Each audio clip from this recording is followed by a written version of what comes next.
Bienvenidos.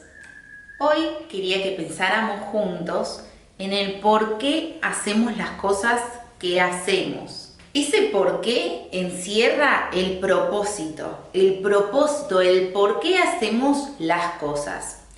Y nosotros en nuestra vida tenemos un propósito, lo dice la Biblia, un propósito que Dios pensó de antemano para cada uno de nosotros y que Él lo va a cumplir en nosotros. Eso lo vamos a ver más adelante. Pero ahora quiero que pienses, por ejemplo, en el por qué vos trabajás. Sería una respuesta fácil esa. Sería para ganar el dinero que necesitas para comprarte las cosas para vivir. Si yo te pregunto por qué estudiás, vos me vas a decir seguramente que porque querés recibirte o porque querés trabajar de aquello que estás estudiando. Si yo te pregunto por qué ejercitas tu cuerpo, me dirías que es para estar más saludable. Bueno, ya te digo, para tu vida hay un propósito. Yo ahora te quiero compartir una historia, un relato bíblico que está en Hechos 27. Vamos a verlo y después les cuento más. Cuando comenzó a soplar un viento suave del sur, creyeron que podían conseguir lo que querían, así que levantaron anclas y navegaron junto a la costa de Creta. Poco después se nos vino encima un viento huracanado y el barco quedó atrapado por la tempestad y no podía hacerle frente al viento, así que nos dejamos llevar a la deriva. Al día siguiente, dado que la tempestad seguía remitiendo con mucha fuerza contra nosotros, comenzaron a arrojar la carga por la borda y al tercer día, con sus propias manos, arrojaron los aparatejos del barco. Pasaron muchos días sin que apareciera ni el sol ni las estrellas y la tempestad seguía alrededor nuestro. Perdimos al fin toda esperanza de salvarnos. Llevábamos ya mucho tiempo sin comer, así que Pablo se puso en medio de todos y dijo: «Señores, debían haber seguido mi consejo y no haber zarpado de Creta. Así se habrían ahorrado este perjuicio y esta pérdida. Pero ahora los exhorto a cobrar ánimo, porque ninguno de ustedes perderá la vida, solo se perderá el barco. Anoche se me apareció un ángel del Dios a quien pertenezco y a quien sirvo y me dijo: no tengas miedo, Pablo, tienes que comparecer ante el emperador. Y Dios te ha concedido la vida de todos los que navegan contigo. Así que ánimo, señores, confío en Dios que sucederá tal y como se me dijo. Sin embargo, tenemos que encallar en alguna isla». Ya habíamos pasado 14 noches a la deriva por el mar Adriático, cuando, a eso de la medianoche, los marineros presintieron que se aproximaban a tierra. Estaba a punto de amanecer cuando Pablo animó a todos a tomar alimento y una vez satisfecho, aligeraron el barco echando el trigo al mar. Cuando amaneció, no reconocieron la tierra, pero vieron que había una bahía que tenía playa, donde decidieron encallar el barco como diera lugar. Pero el barco fue a dar a un banco de arena y encalló, y la proa se encajó en el fondo y quedó varada mientras que la popa se hacía pedazos al embate de las olas. Los soldados pensaron matar a los presos para que ninguno se escapara nadando, pero el centurión, que quería salvar la vida de Pablo, se los impidió y dio la orden de que los que pudieran nadar saltaran primero por la borda para llegar a tierra y los demás salieran valiéndose de tablas o restos del barco. De esta manera, todos llegaron sanos y salvos a tierra. Vieron que es la historia de un naufragio.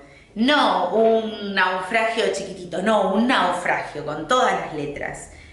Y vos te estarás preguntando qué tiene que ver un naufragio con el propósito de tu vida. Bueno, tranquilo, tranquila, ya vamos a llegar a eso. Resulta ser que el protagonista de esta historia es Pablo. Él era un siervo del Señor que iba por todo el mundo antiguo llevando la palabra de Dios a distintas partes, ¿sí? Imagínense que viajar en el siglo I era muy complicado porque no había GPS, no había aviones, no había micros, así que era complejo. Bueno, antes de que Pablo se suba a esta embarcación que termina naufragando, él había vuelto a Jerusalén después de 3 viajes misioneros, es decir, que había recorrido gran parte del territorio antiguo y había vuelto a Jerusalén de donde él había salido anteriormente. Bueno, llega a este lugar y lo encarcelan. Lo encarcelan sin motivo real. Durante 2 años estuvo preso y él iba hablando con las personas. También había gente que no entendía por qué estaba preso, entonces le preguntaban y él daba testimonio de qué era lo que estaba haciendo, que estaba dando la palabra de Dios y hablaba de Jesús a todo el que podía. Muy bien, resulta ser que él era ciudadano romano, entonces pide hablar con César, que era top, era el que dirigía el Imperio Romano, era una de las personas más influyentes del mundo antiguo. Bueno, él pide hablar con él y se lo conceden porque como es romano, bueno, pero ¿qué pasaba? Tenía que ir hasta Roma. Entonces lo suben en un barco a él y a un montón de prisioneros, a otros prisioneros que no sé qué motivo, por qué motivos habrán estado ahí, pero bueno, lo suben de todos un barco. Llegan a un puerto, cambian de barco y Pablo medio que les dice, vieron ahí como dice en el video, chicos, me parece que no está bueno porque va a llover, estamos en invierno, es complicado navegar y así todo ellos deciden ir en este viaje. Bueno, es así como pasa esto del naufragio. Ahora yo me pregunto, ¿no? ¿Por qué Pablo tenía que ir a hablar ante el César? Si él sabía que era inocente, lo iban a soltar, de hecho, si no pedía hablar con el César, lo iban a soltar porque no había motivos para que él esté preso. Bueno, él tenía que ir porque Dios se lo había dicho. Dios le había dicho que él tenía que hablar con el César y con las personas de influencia que estuvieran ahí. Hablar, dar testimonio de la vida de Jesús. Y ese fue el motor de Pablo para emprender toda esa travesía. Obvio que quizás él no sabía con todo el detalle, todas las cosas que le iban a pasar mientras él iba dando testimonio, mientras él iba hablando, evangelizando a las personas, dando a conocer el mensaje de salvación. Pero sí era el motor. Y él sabía que tenía que ir ante el César y bueno, en el medio de toda esa crisis, el espíritu, un ángel le dice que se quede tranquilo, que él va a vivir porque tiene que ir ante el César y también van a vivir los que estén alrededor suyo en esa embarcación. ¿Qué quiere decir esto para vos, para mí? Que cuando confiamos en Dios, en lo que Él nos dice y seguimos y nos impulsamos por este motor que es dar testimonio de la palabra de Dios, bueno, es en ese momento donde Dios también nos protege, nos cuida, nos bendice, no solo a nosotros, sino también a los que están cerca nuestro, porque ninguno de esos casi 200 tripulantes murió, porque eso era lo que Dios le había dicho, y Pablo, obvio, confió en esa palabra. Ir a hablar delante del César es como en nuestro día a día, ir a hablar delante del presidente y delante del Congreso. ¿Se imaginan estando en esos lugares, hablándole a personas tan influyentes en la sociedad y diciéndoles que Jesús vino a morir por nosotros, que resucitó, que Él quiere estar cerca nuestro, quiere limpiarnos de todo pecado para que podamos estar cerca de Dios Padre y podamos vivir una vida plena? ¿Se imaginan eso? Es muy loco. Les voy a leer este versículo clave que era el del que estaba hablando hace un ratito.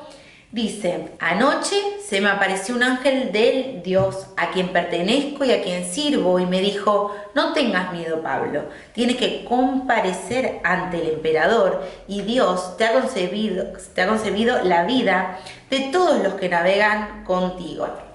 Bueno, Pablo sabía que tenía que ir a hablar delante del César, que eso era lo que Dios le había dicho y que eso iba a ser firme, ¿sí? Así que si Dios te dijo algo para tu vida, Dios te dio guía, te dio una dirección hacia dónde ir, bueno, créele porque Él es fiel. El propósito, ese por qué, es el fuego, es el motor, es eso que te impulsa. Si cuanto más comprometido estés vos con ese por qué, o sea, por qué fui creado, ¿Por qué estudié esta carrera y no otra? ¿Por qué estoy trabajando en este lugar? ¿Por qué esta persona que está afligida me habla a mí y no a otro? Bueno, si te encontraste alguna vez preguntándote eso es el propósito. Y yo quiero decirte que ninguna de todas las cosas que nos pasan en nuestra vida son por casualidad, sino que Dios las ha pensado. Y uno de los mayores propósitos que nosotros tenemos, más allá de poder elegir una carrera, poder elegir con quién formar una familia, tiene que ver con dar testimonio de Jesús en todos lados, ¿sí? Y cuanto más vos y yo sepamos eso, más comprometidos vamos a estar, más nos vamos a capacitar, más vamos a buscar de su presencia, más vamos a leer la Biblia. La verdad es que ser siervo de Dios y obedecer a lo que Él nos manda no siempre es sencillo. Ya vieron que estuvimos hablando de un naufragio. Seguramente no habrá sido nada lindo pasar por todo eso. Pero ahí está la bendición, en poder obedecerla, en poder servirlo. Acá de Dios, decirle, bueno, yo quiero conocer el propósito por el cual vos me creaste, por el cual vos me trajiste al mundo en este tiempo. Mira lo que dice su palabra. En Salmo 138, 8 dice: Jehová cumplirá su propósito en mí. Tu misericordia, oh Jehová, es para siempre. No desampares la obra de tus manos. ¿Qué quiere decir esto, no? Esta palabra tan hermosa, que Él va a cumplir aquello que pensó hacer a través de tu vida y de la mía. Lo va a cumplir porque Él es Dios y su palabra es verdad. Y Él es fiel, misericordioso, como dice acá, y no va a desamparar la obra de sus manos, lo que Él creó. Así que quédate tranquilo, quédate tranquila en este tiempo. Quizás estés pasando por el tiempo de encierro, quizás como Pablo pasó en la cárcel, quizás estés pasando por un naufragio y quizás ya hayas llegado delante del emperador, porque esta historia termina bien. Esta historia termina bien. Todos los hombres se salvaron, llegaron a tierra sanos y salvos. Y obviamente que el propósito que Dios tenía se cumplió. Y así va a ser en tu vida y en la mía. Dios va a cumplir el propósito que tiene en nuestras vidas para bendición de otros, porque no solo queda en lo que yo tengo que hacer o lo que es para mi vida, no.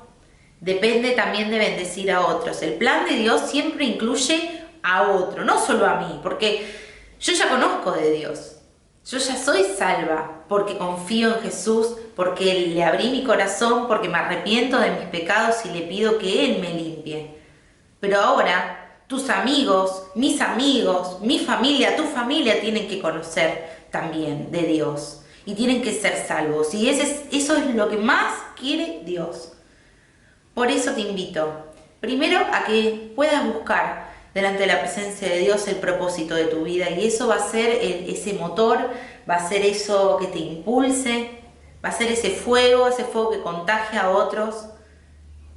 Y por otro lado también a que cumplas con ese propósito tan grande de poder dar testimonio de Dios, hablarle de Jesús a otros.